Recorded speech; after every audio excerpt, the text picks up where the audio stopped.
លឹងបងឯកដឹងមិនបងខ្លែកឯកចាញ់ឬឈ្នះបានជាមកដល់មិនក្បល់ឡើងទាំង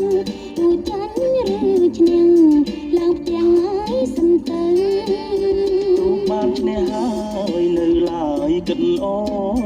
នណាកូនណាកូនណាមួយទាំងស្រូវ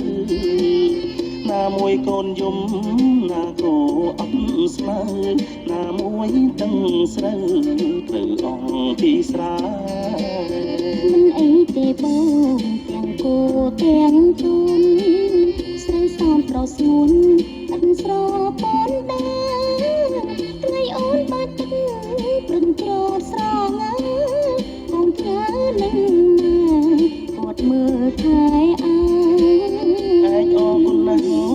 ណាម្ចាំងស្នេហ៍ស្នងចេះយល់ចិត្តបងគ្មានមកតែងឡើយញាតិញាតិដល់អកៃឡាក៏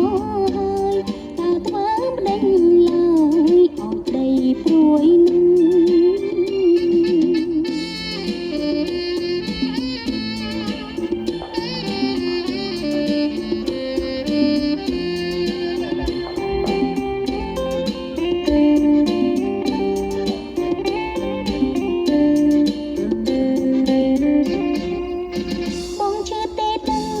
ប្រលឹងបងឯកដឹងមិនបងខ្លែកអាចចាញ់ឬឈ្នះបានជាមកដល់មិនក្បល់ឡើងទាំងទូចាញ់ឬឈ្នះឡើងទាំងហើយសិនទៅបានឈ្នះហើយនៅឡើយគិតអូនណាកូនណាកូនណាមួយទាំងស្រូវណាមួយកូនយំណាគោអត់ស្មើណាមួយទាំងស្រូវត្រូវអស់ពីស្រែ